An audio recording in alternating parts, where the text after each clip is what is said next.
how do we empower ourselves and others? Well, I think that is something that we all should be asking ourselves, because Bob Proctor talks about leaving everyone with the impression of increase. And so essentially, if you leave others with the impression of increase, then they are going to feel empowered and they're going to go out into the world and make the world a better place.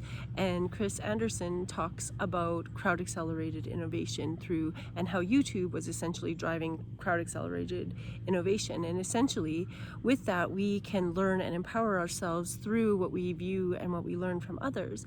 And essentially, I think that so much of us grew up in this like competitive world where we thought that other people were competitors, and essentially what I think is that we can go so much further and do so much more if we start to view others as collaborators. And in the classroom, I see that same thing.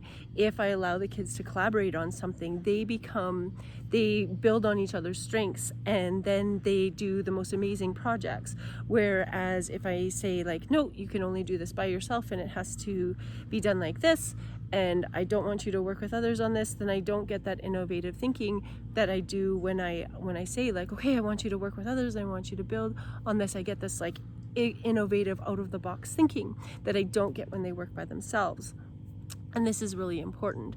Even if they are working by themselves, let's say they chose to do a project by themselves, then essentially they will get other ideas from other groups because they're allowed to go over and talk to them and stuff, and then be like, oh, I might put that in my project too. Or when we have like sharing time at the end, then they even in writing, when we do author's chair, the kids become better authors by listening to other children as authors, because they get ideas from each other. And I say like, if somebody takes parts of your idea and doesn't copy it completely, but takes parts of your idea, you should be proud of yourself, because you've empowered somebody else to take your idea in a different direction, and essentially then they feel better about it. Whereas at first, if somebody's like, oh, my idea is to write a Batman story, and then somebody else is like, I'm gonna write a Batman story, then they'd be like mad and be like, have a fight about it.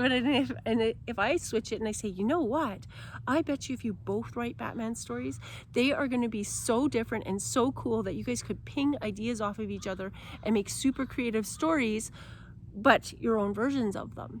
And then they're like, yeah, totally. And then they get super excited about the collaborative piece, rather than viewing it as, he stole my idea.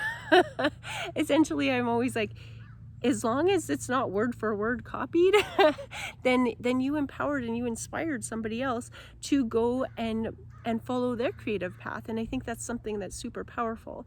So I want to start a movement where we uplift others and we empower others. And you also can empower yourself. And I think that we can empower ourselves by speaking our truth, by following our creative gifts, and by spending time just slowing down and being mindful about what we're doing. And so essentially, I really think we need to look more on how we can collaborate to empower others, because I think that's the direction that is going to take us into making the world a better place.